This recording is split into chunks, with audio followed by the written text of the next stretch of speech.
नमस्ते बच्चे, आज की क्लास में आप सबको स्वागत है। आज हम एक नया पाठ जानेंगे। वो किसके बारे में है? हाँ, कबीरदास के बारे में है। तो पाठ का नाम है कबीरदास। क्या है? कबीरदास। तो बच्चों, आपको कबीरदास के बारे में कुछ तो पता है? हाँ, वो तो हिंदी के वक्तकालीन कवि में प्रसिद्ध थे। तो देखिए इसके बारे में। हिंदी साहित्य के सुवर्ण युग में कबीर का स्थान अत्यंत महत्वपूर्ण है। तो हिंदी के साहित्य के सुवर्ण काल कहता है ये कबीरदास का काल। सन 1440 से 1518 इनका जीवन काल माना जाता है। तो इनका जीवन काल कब माना जाता है? 1440 से 1518 तक। काशी में इनका जन्म हुआ। तो कहाँ इनका जन्म हुआ है? काशी में उनका जन्म हुआ है। कबीर अनाथ थे। वो तो एक ऑर्फन थे, अनाथ थे। नीरू नीमा दंपति ने उनका पालन पोषण किया था। अनाथ थे फिर भी उनका पालन पोषण कौन किया था? नीरू नीमा नामक एक दंपतियों ने उनका पालन पोषण किया है। नीरू नीमा मुसलमान थे। वे लोग मुसलमान थे। जुलाहे का काम करते थे। तो वो विवश थे, जुलाहे का काम करते थे। ते कौन उनको पालन पोषण किया कबीरदास को? नीरू नीमा दंपति ने। और वे किस धर्म के थे? मुसलमान थे वे लोग। और क्या काम करते थे? वो जुलाहे का काम करते थे। पढ़ाई लिखाई में कबीर की रुचि नहीं थी। तो कबीरदास को पढ़ाई लिखाई में कोई दिलचस्पी रुचि नहीं थी, इसलिए जुलाहे के व्यवसाय में ही उन्हें लगा दिया। तो नीरू नीमा ने क्या किया? क्योंकि उनको पढ़ने को तो इंटरेस्ट ही नहीं, इसलिए उससे काम में लगा दिया है। सांसारिक सुख सुविधाओं या अन्य मोह माया में वे फंसते नहीं थे। और यहाँ के इस लोक के सुख में उनको तो रुचि ही नहीं थी, उसका मन ही नहीं थी ये सांसारिक सुख सुविधाओं पर। बौद्धिकता में उनकी रुचि नहीं के बराबर थी। तो इस लोक के सुख सुविधाओं में उनके रुचि नहीं के समान थे, क्योंकि वो यहाँ के सुख सुविधाओं का अच्छा नहीं लगते थे उनको। और किसको अच्छा लगते थे? उनको प्रभु भजन, ईश्वर का भजन करना और सत्संग और साधु सेवा, दूसरों को सेवा करना। हाँ, कितना अच्छा मन था, है ना? उनको तो इस दुनिया के सुख सुविधाओं पर इच्छा नहीं था, बल्कि उनके सिवा किसको इच्छा थी? हाँ, प्रभु भक्ति पर, ईश्वर सेवा पर, और फिर साधुओं को सेवा करना, गरीब लोगों की सहायता करना, उनको हेल्प करना, उसमें था ये कबीरदास का रुचि। तो इनसे और इन्हीं गुणों द्वारा हमें समझ में आता है कि वो कितना अच्छा व्यक्ति था, है ना?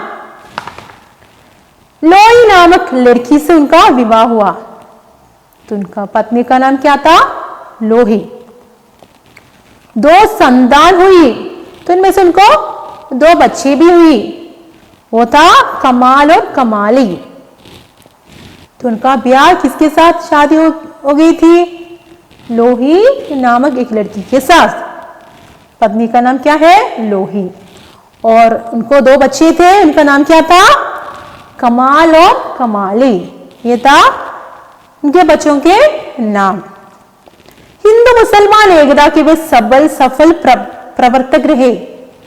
हाँ, वो तो हिंदू मुसलमान के एकता पर बहुत, उनके एकता के लिए काम करता रहा कबीरदास। जाति बांधी, ऊंच नीच का भेदभाव, अंधविश्वास, छुआछूत आदि भावनाओं का उन्होंने घुलकर विरोध किया। वो तो ऊंच नीच और धर्मों के बीच ये ऊंच नीच भावना, तो इसका विरोध किया। और छुआछूत, अनटचेबिलिटी, उसके साथ भी विरोध किया। और उन्होंने इन सब के लिए खुलकर विरोध किया। किन किन को? जाति पांदी, ऊंच नीच का भेदभाव, छुआछूत, अंधविश्वास, ये सब के लिए इसने खुलकर विरोध किया। ये सब उसको अच्छा नहीं लगता था। कबीर निरक्षर थे। पहले ही कहा था कि उसको पढ़ना अच्छा नहीं लिखता था, इसलिए वो निरक्षर थे, कुछ भी पढ़ा नहीं, इसलिए निरक्षर थे। देश देश में घूमते रहते थे, फिर भी वो हर देश में वॉन्डरिंग करते थे, देश में घूमते रहते थे। इस कारण उनकी भाषा में कई अन्य भाषाओं के बहुत से शब्द देखे जा सकते हैं। तो इसी कारण से उनको बहुत अधिक भाषाएं मालूम थी। लिखना तो नहीं आती, लेकिन उसको पता था बहुत कुछ भाषाएं। जो देश में वो गया था वहां की भाषा उनको मालूम थी। इसी कारण से उनकी रचनाओं में ये भाषा का असर आगे थे। विद्वानों जैसी भाषाओं को साधुकड़ी भाषा कहते हैं। तो विद्वान लोगों ने इस भाषा के एक नाम भी दिया, साधुकड़ी भाषा था। क्यों ऐसे आ गए? उसने तो बहुत देशों में यात्रा किए थे और इसी कारण से बहुत भाषाएं उनको आते थे और ये भाषाओं का असर अपने रचनाओं में देखने को मिलते हैं, कबीर की रचनाओं में देखने को मिलते हैं। तो इन भाषा को और इस भाषा को ये पंडितों ने, विद्वानों ने क्या नाम दिया? साधुकड़ी भाषा। कबीर ईश्वर को रूप रहित मानते थे, तो वे ईश्वर को निर्गुण मानते थे। वो मानता था कि ईश्वर को रूप नहीं है, निर्गुण है। उनके अनुसार ऐसी कोई भी जगह नहीं जहां ईश्वर का चमत्कार नहीं हो। वो सोचता था कि ईश्वर हर जगह में है। सी सोचता कबीरदास का, सब कुछ ईश्वर का ही अंश है। तो जो कुछ है वो सब में ईश्वर का अंश है। कबीर का मानना है कि मनुष्य अपने अज्ञता के कारण ही ईश्वर दर्शन से वंचित है। और वह सोचता है कि मनुष्य उसके अज्ञता के कारण, उसके अज्ञता के कारण ही ईश्वर को नहीं देख पाते हैं। एक्चुअली ईश्वर तो हर जगह में है। ईश्वर अपने अज्ञता के कारण उसको नहीं देखते हैं। ईश्वर दर्शन के लिए देवालय जाने की कोई जरूरत नहीं। आत्मा के रूप में परमात्मा सभी चराचरों में निवास करते हैं। और कबीरदास बोलता है कि हमें ईश्वर को देखने के लिए देवालय में जाने की जरूरत ही नहीं। We don't need to go temple. ईश्वर तो हर व्यक्ति के अंदर ही है, सबके मन में ही ईश्वर है। ये उसको देखने के लिए कहीं और जाने की, देवालयों में जाने की जरूरत ही नहीं। हमारा अंदर ही ईश्वर निवास करते हैं। एक मनुष्य के अंदर ही ईश्वर निवास करते हैं। आत्मज्ञान का अभाव ही ईश्वर साक्षात्कार में बाधक है। तो आत्मज्ञान चाहिए ईश्वर को देखने के लिए, नहीं तो वो नहीं मिल सकते हैं। जिस प्रकार कोई मूल्यवान वस्तु घर के अंदर सुरक्षित रखकर बाहर उसे ढूंढ रहे हैं, उसी प्रकार अंदर के ईश्वर को हम बाहर खोज रहे हैं। और ये साबित करने के लिए कबीरदास बोलता है कि एक मूल्यवान वस्तु अपने घर में रखकर लोग बाहर उसके लिए खोजते हैं, उसी तरह है हर लोग और मनुष्य अपने मन के अंदर ईश्वर को देखते हैं, लेकिन ये ढूंढकर वो हर जगह में जाता है, देवालय में हर जगह में जाता, इसकी जरूरत ही नहीं, अपने आप में निहित है ईश्वर। लेकिन लोग ये अज्ञता के कारण लोगों को समझ में नहीं आ रहे हैं। एक उदाहरण से कबीर इस तथ्य को स्पष्ट करते हैं।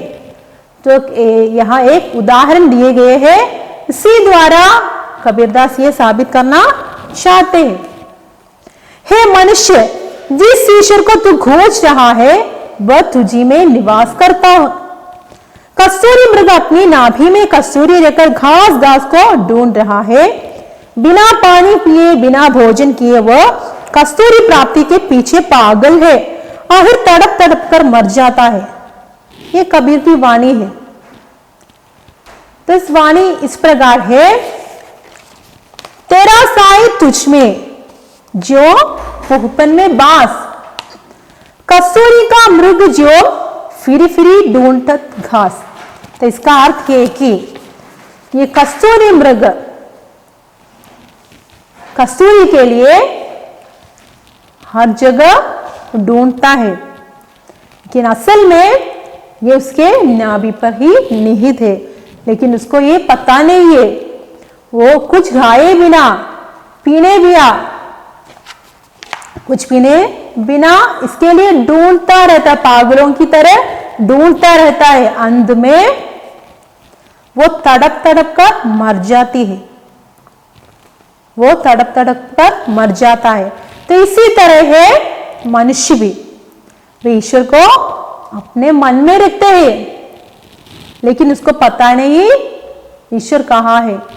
ये कस्तूरी मृग के समान वे उसको ढूंढ कर रहता है।